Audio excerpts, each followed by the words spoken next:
Good day everyone! Today ang tutorial natin how to create account in my Defi. Para makapag-create tayo ng account, kailangan natin ng Trust Wallet, Metamask at Yandex. Ngayon, para makapagsimula tayo, tara na at i-download ito sa Play Store. Open mo lang ang Play Store and i-search mo yung Trust Wallet. Install. And yung next is yung metamask. Ayan, buy, send, and swap crypto. Install mo na din. And habang ini-install pa lang natin, search na din natin yung yandex. So sa pagpili ng mga idina-download mo, make sure na tinitingnan mo kung gaano ba kadami yung user.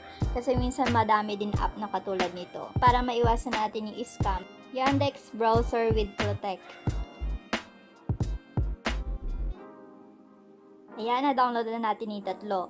Ngayon, mag-create tayo ng Trust Wallet natin. So, dito, create new wallet. And dito, kailangan mo lang i-check yung box. Then, click continue. Dito naman, pag chinek mo yung box, ibibigay nila yung 12-word recovery phrase na kailangan mong i-copy or isulat sa notebook. So, kailangan magkakasunod-sunod po yan. Then, click continue. For protection po, magbablock po yung screen, hindi po mare-record. Pero ito po yun, tinakpan ko lang din ang aking daliri. So, ika-copy mo lang po siya at i-continue mo. Then, sa next page, kailangan magkakasunod-sunod mo siyang mailalagay. Then, click done. Then, after that, nakapag-create ka na. Click mo lang yung done or yung i-close mo lang. Then, ayan. Ngayon, pwede mo rin naman dito makita yung seed phrase mo. Punta ka lang then yung show recovery phrase. Click mo lang yon, then pwede mo na din i-copy dito. Kasi gagamitin din natin yun sa my metamask. So, ayan, sa metamask na tayo. Get started, click mo. And dito, import using secret phrase. Dito, i-paste mo lang yung secret recovery phrase, yun yung seed phrase mo kanina. Then, mag-create ka lang ng password mo.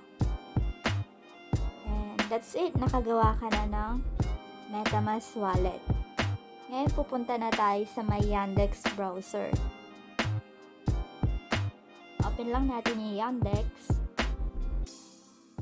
Next mo lang. Next. Launch program. And i-search na natin dito yung metamask extension. So, type mo lang metamask Chrome extension. And make sure na tama yung kiniklik mo. So, ito po yun, metamask Chrome Web Store. And here, i-drag mo lang papunta sa may kanan.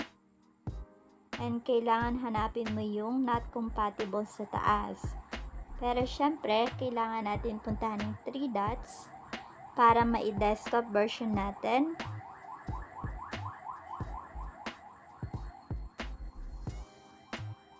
And once na na-desktop version na natin, click add to Chrome. Then dito may magpa-pop out. Click mo lang yung add extension. And makikita mo download is started. Maghintay ka lang mga ilang minuto lang. Then, punta ka sa may extension and magpa-pop out sa baba yung metamask. Click mo. And here, click mo yung get started. And ayan, hindi mo siya madadrag. Kailangan natin ulit i-desktop version. Click get started. Then, import wallet. Then, click I agree. And here, i-copy mo yung seed phrase mo.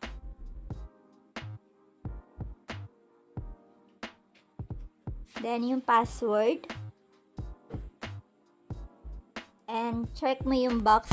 Click import.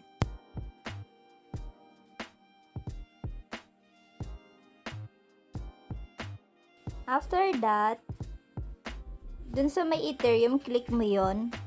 Dapat naka-custom RPC tayo para mai-add natin yung BNB. Select custom RPC. Sa network name, Smart Chain. Copy nyo na lang po ito mga nilagay ko. And ilalagay ko din to sa may description box. Ayan, sa my network name, Smart Chain. Sa my new RPC URL, ito yung link. Then, yung chain ID 56. Currency symbol BNB. And yung Block Explorer URL, ayan yung link. Click mo yung save. Then, mapapansin mo sa taas, mapapalitan siya ng Smart Chain. And yung account mo magiging BNB, yung currency. So, sa may yandex, search mo yung my Defi pet. Ayan, pwede na tayo mag-start. Click.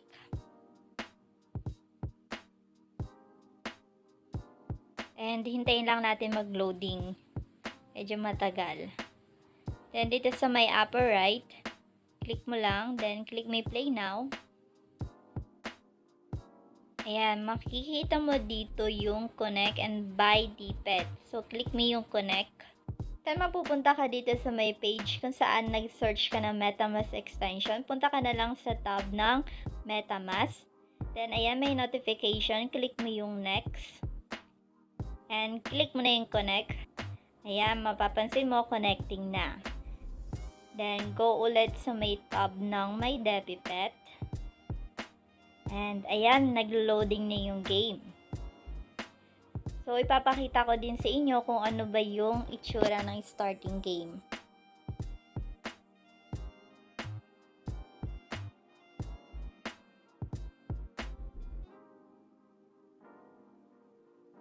I-auto-rotate ko lang aking cellphone para ma-full screen natin yung starting game.